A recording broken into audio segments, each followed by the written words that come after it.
Hello everyone, আজকে কথা বলবো আমরা বেশি জিম করলে বেশি বডি তৈরি করা সম্ভব নাকি কম জিম করলে বেশি বডি তৈরি করা সম্ভব। তো এই বিষয় খুব গুরুত্বপূর্ণ একটা বিষয়।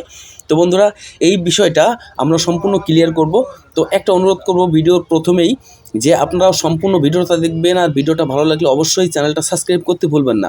দেখেন বন্ধুরা, অনেক সময় আমরা অনেক ভিডিওতে দেখি ঋত্বিক রোশন 10 ঘন্টা জিম করছে, সালমান খান 5 ঘন্টা জিম করছে। আসলে এই বিষয়টা কতটুকু সত্য?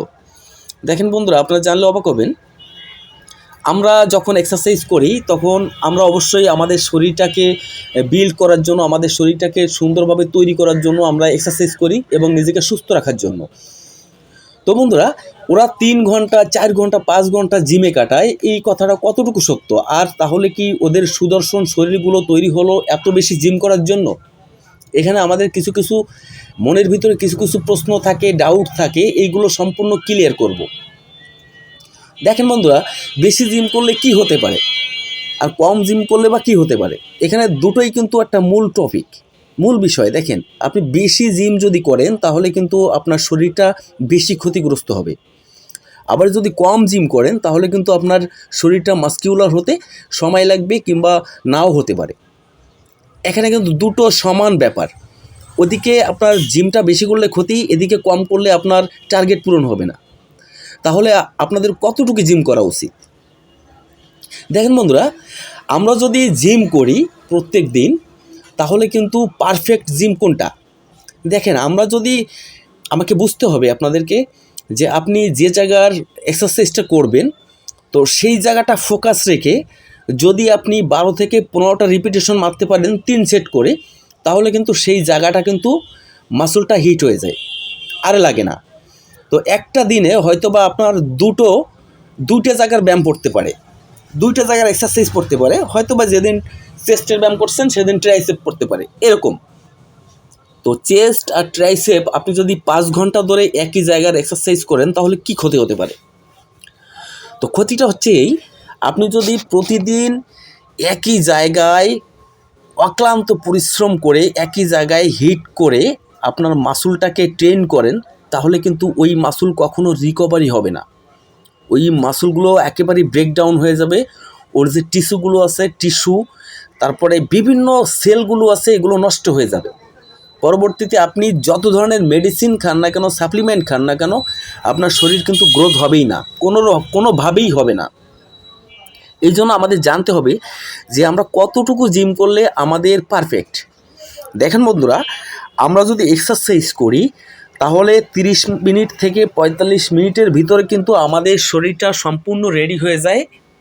এক্সারসাইজ করলে, পারফেক্টভাবে এক্সারসাইজ করলে আমাদের 30 মিনিট থেকে 45 মিনিটের ভিতরে সম্পূর্ণ শরীর কভার। তো কেন আমরা 5 ঘন্টা জিম করব? আর 5 ঘন্টা জিম করলে কোনো দিন আপনার শরীর ডেভেলপ হবে না।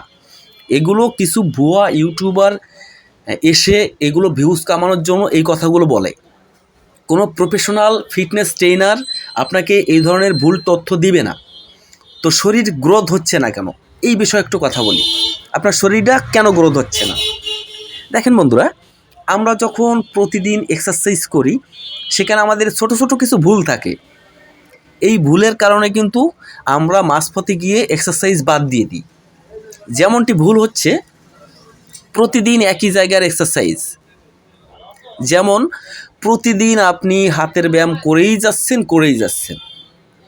দিন শেষে কি? জিরো।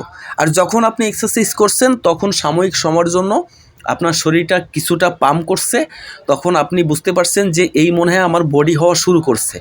ভাই, ভুল, সম্পূর্ণ ভুল ওইটা। এটা যে কোনো একটা চিকনা মানুষকে যদি আপনি এক্সারসাইজ করান তাহলে আপনার ব্লাড সার্কুলেশনটা এমনভাবে বাড়বে, তখন কিন্তু আপনার শরীরটা ফুলে যায়। তো ওই ফুলে যাওয়া মানে আপনার বডি তৈরি হওয়া না। আপনার যখন বডিটা ফুলে যায় তখন আপনাকে পর্যাপ্ত পরিমাণ ডায়েট নিতে হবে এবং রেস্ট নিতে হবে। আপনার মাসুলটা কখন গ্রোথ হবে জানেন? এটা জানেন না আপনি। আপনার মাসুলটা তখনই গ্রোথ হবে, আমাদের শরীরের ভিতরে একটা হরমোন আছে যেটা হচ্ছে টেস্টোস্টেরন হরমোন। যাদের শরীরে এই হরমোন লেভেলটা কম আছে তাদের শরীরটা গ্রোথ হতে সময় লাগে। তো আপনি কিভাবে এই টেস্টোস্টেরন হরমোনটাকে বাড়াবেন সেই কথাটা আমি ভিডিওর লাস্টে বলবো, ভিডিওটা স্কিপ করবেন না। দেখেন বন্ধুরা, প্রথমেই বলি আমাদের বডিটা কেন গ্রোথ হয় না। প্রথম কথা হচ্ছে আপনি একই জায়গার এক্সারসাইজটা প্রতিদিন করবেন না। এক্সারসাইজে একটা রুটিন আনবেন, প্রত্যেক দিন এক্সারসাইজ করবেন একটা রুটিন অনুসারে। যেমনটি ধরেন আজকে আপনি হাতের ব্যায়াম করছেন, বাইসেপের ব্যায়াম করছেন, পরের দিন গিয়ে আপনার হাতের ট্রাইসেপের ব্যায়াম করতে হবে, কিংবা শোল্ডারের ব্যায়াম করতে হবে, ট্রাপসের ব্যায়াম করতে হবে।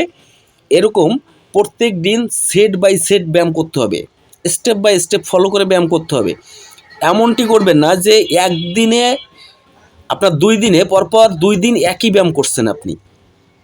এই একই ব্যায়াম কিন্তু আপনাকে বাদ দিতে হবে। মানে আপনাকে এটা বুঝতে হবে যে আপনার মাসুলটাকে গ্রোথ হওয়ার জন্য আপনাকে একটু টাইম দিতে হবে। সেটা 24 ঘন্টা থেকে 36 ঘন্টা সময় লাগে। আমাদের একটা মাসুল রিকভারি হতে 12 ঘন্টায় হয় না, 24 থেকে 36 ঘন্টা সময় লাগে। তো এবার আপনার পায়ের ব্যায়াম যদি আপনি করেন, তাহলে আপনি সপ্তাহে 1 থেকে 2 দিন পায়ের ব্যায়াম করবেন। এবার পায়ের ব্যায়াম করার বেনিফিটটা বলছি আমি। দেখেন, আমি ওখানে বলছি না যে আমাদের শরীরে যে টেস্টোস্টেরন হরমোনটা আছে, এই টেস্টোস্টেরন হরমোনটা বৃদ্ধি করতে যদি চান আপনি, আর বৃদ্ধি না করলে তো আপনার বডি কখনোই সম্ভব হবে না, বডি হবে না। তো টেস্টোস্টেরন হরমোন বৃদ্ধি করতে গেলে আপনাকে পায়ের ব্যায়াম করতে হবে। সপ্তাহে মিনিমাম 2 দিন আপনাকে পায়ের ব্যায়াম করতে হবে। আমাদের পায়ের ব্যায়াম না করলে কিন্তু আমাদের শরীরে টেস্টোস্টেরন হরমোন আছে, এই হরমোনটা তৈরি হবে না। পায়ের ব্যায়াম করলেই তো আপনাদের এই টেস্টোস্টেরন হরমোনটা বৃদ্ধি পাবে, বুস্ট হবে। এবার আরেকটা কথা আছে, দেখেন, প্রত্যেক দিন কিংবা প্রতি সপ্তাহে কিংবা প্রতি মাসে 100 গ্রাম করে হলেও আপনাকে ওয়েটটা বাড়াতে হবে। এই ওয়েটটা বাড়ানোর সাথে সাথে কিন্তু আপনি ওয়েটটা বাড়াবেন, আপনার শরীরটা বাড়বে। সহজ হিসাব। আপনি একই ওয়েটে এক্সারসাইজ করবেন, আপনার শরীর গ্রোথ হবে না। হ্যাঁ, আপনার শরীর উপকার হবে, আপনার স্ট্রেংথ বাড়বে, আপনার শক্তি বাড়বে, সব কিছুই ঠিক আছে, কিন্তু আপনার মাসুলটা কিন্তু গ্রোথ হবে না। মাসুলটাকে গ্রোথ করতে গেলে আপনাকে কিন্তু প্রতি মাসে হলেও 1 থেকে 200 গ্রাম আপনাকে ওয়েট বাড়াতে হবে। আপনার ব্রেন থেকে একটা সিগন্যাল আসবে। ব্রেন থেকে কিভাবে সিগন্যাল আসে দেখেন, আপনি যখন ওয়েট বাড়িয়েছেন, সারা বছরে একই ওয়েটে ব্যায়াম করছেন, হঠাৎ করে ওয়েটটা বাড়িয়েছেন, তখন কিন্তু আপনার ব্রেন সিগন্যাল দেবে যে ওখানে ওয়েটটা বাড়িয়েছে, আপনার হার্টকে সিগন্যাল দেবে। এবার হার্ট কিন্তু আপনার শরীরকে সিগন্যাল দেবে যে ওখানে একটা মাসুল তৈরি করে দাও, ওখানে ওই যে মাসুলটা আছে আগের তুলনায় বেশি ওয়েট নিয়েছে, ওখানে মাসুলটা বেশি করে তৈরি করে দাও। এইভাবেই কিন্তু আপনার শরীরটা গ্রোথ হবে। আর অবশ্যই আপনি এক্সারসাইজ করার পরে আধা ঘন্টার ভিতরে খেয়ে নেবেন। ধন্যবাদ সবাইকে, ভালো থাকবেন, সুস্থ থাকবেন।